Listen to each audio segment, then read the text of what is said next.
Hi there and welcome to this video for Senior Physics on nuclear physics.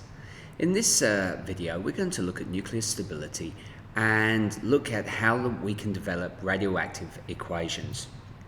So what we need to understand is that whenever we get some form of transmutation basically means that there's going to be a change in the nucleus of an element due to its radioactive decay. So as a result, what that will do is it'll either, if it's undergoing fission, what will happen is the nucleus will split into two different types of elements, and at that point it's going to be releasing other radioactive particles such as alpha, beta, or alpha and beta particles and gamma radiation.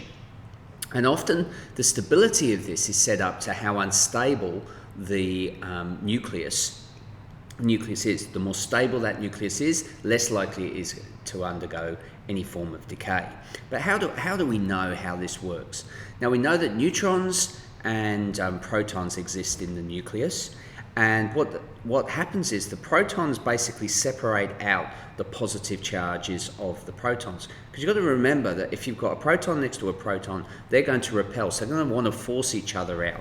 So the neutrons try and equally space the protons, and as a result, by producing this spacing, they produce this glue, this strong nuclear force, which allows the nucleus to stay within its compact place. Now, this is the strongest force in the universe, as far as we know, and it's down to how well the protons are spaced throughout that nucleus. Now obviously if you've got two protons which are going to be close together, you get more forces. The result is it's going to become unstable. So what we can actually determine is that we get a neutron to proton ratio. Now in small particles such as carbon, oxygen and nitrogen, the numbers of neutrons to protons is approximately 1 to 1. So you get equal numbers of neutrons to equal numbers of protons. The result is that they can equally space themselves out.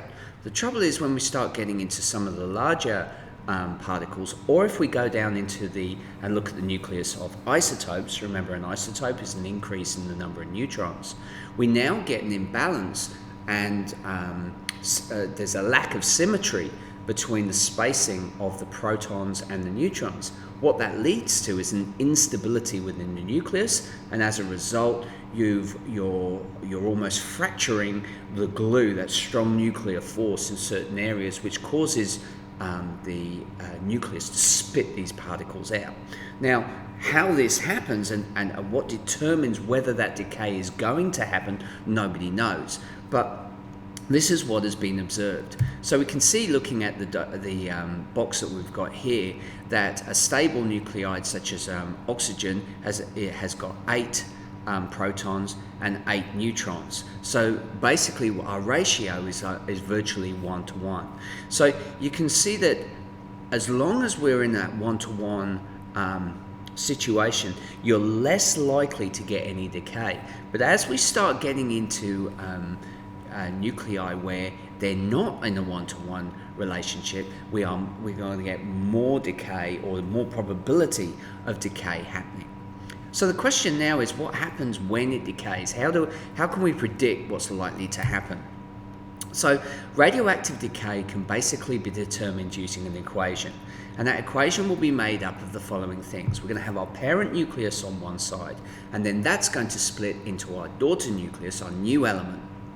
And there are going to be particles which are going to be emitted, either alpha, beta, or gamma radiation. In most cases, we're going to get some form of gamma or energy coming out. So what we've got to do is to make sure that throughout all of our equation, we are maintaining the law of conservation of mass and conservation of energy. So if you can bear that in mind, that makes life a lot easier.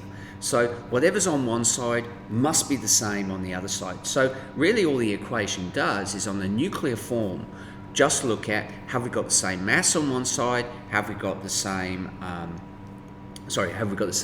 mass with respect to protons and neutrons on one side, and the same protons and electrons on the other. Same atomic number, same atomic mass. Okay, so if we have a look at this radioactive equation where we've got here, we've got uranium-238 is going to basically convert into 234. I think that's thallium, 234, number 90. I'm just looking up on my periodic table up on the wall. Where's 90? Thorium, TH is thorium. So uranium-238 is going to be converted into thorium and also an alpha particle. Now remember, an alpha particle is a helium nucleus here. We've not got any electrons. We've only got 2 protons and 2 neutrons.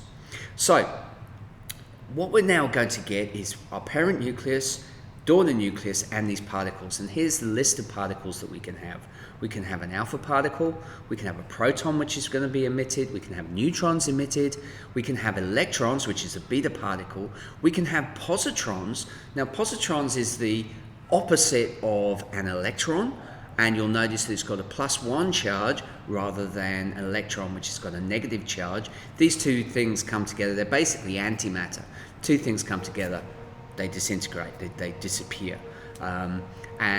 And then on top of that, we've got our gamma ray radiation, which is going to be given out. Now, generally, what we're going to be dealing with is our alpha particles, our beta particles. We may deal with positrons and neutrons, and to a very small extent, we might deal with protons later on in this course. So let's look at an example and let's see how we can pull these equations together. So here we've got our same radioactive equation, but how do we determine what's likely to happen? Well, the first thing that we've got to look at, you'll either be told what is the new element or what particles are going to be emitted. So if we look at the mass numbers on both sides, we've got a mass number 238 on our left-hand side, and then we've got 234 and 4 on the right-hand side. So we're looking at those top numbers. So 238 and 234, and if I add together 234 and 4, the result is I get 238. So whatever's on the right hand side must equal what's ever on the left hand side. And then if we look at the bottom numbers, I've got 92 and 90, and I've also got 2. So the result is when I add 90 plus 92, it's going to equal what's on the right hand side, left hand side, sorry, which is 92. So what you can see there is this conservation of atomic mass and conservation of atomic number. Whatever's on the right must equal what's on the left. Once we know our atomic number, we can then determine what our element is by using the periodic table. So the number of protons identifies the element, and as I say, we can pick that up from the periodic table. Note that if I've got a beta particle on the far side, that's going to have a -1.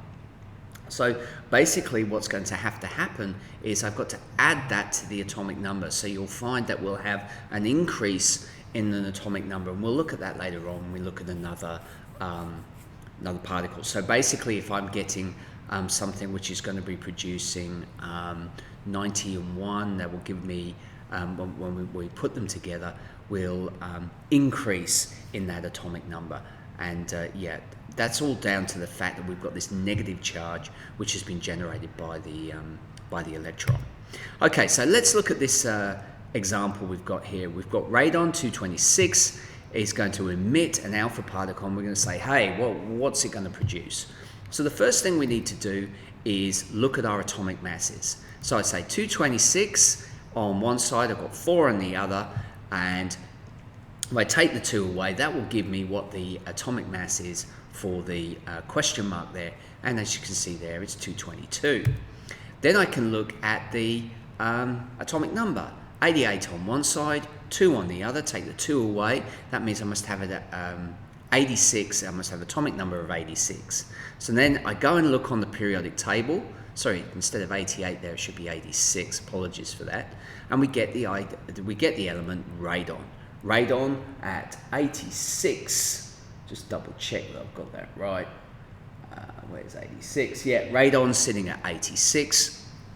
So it's got a mass of 222, and it's got a periodic atomic number of 86. So my overall equation will be radium-226 goes to produce an alpha particle, and radon-222 is then going to be produced.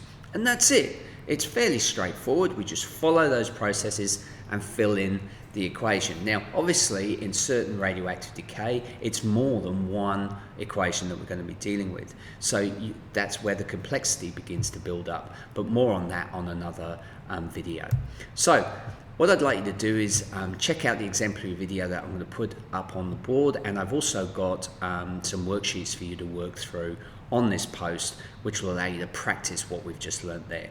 Okay, well, I hope you found that useful, and I look forward to meeting you again soon. Bye for now.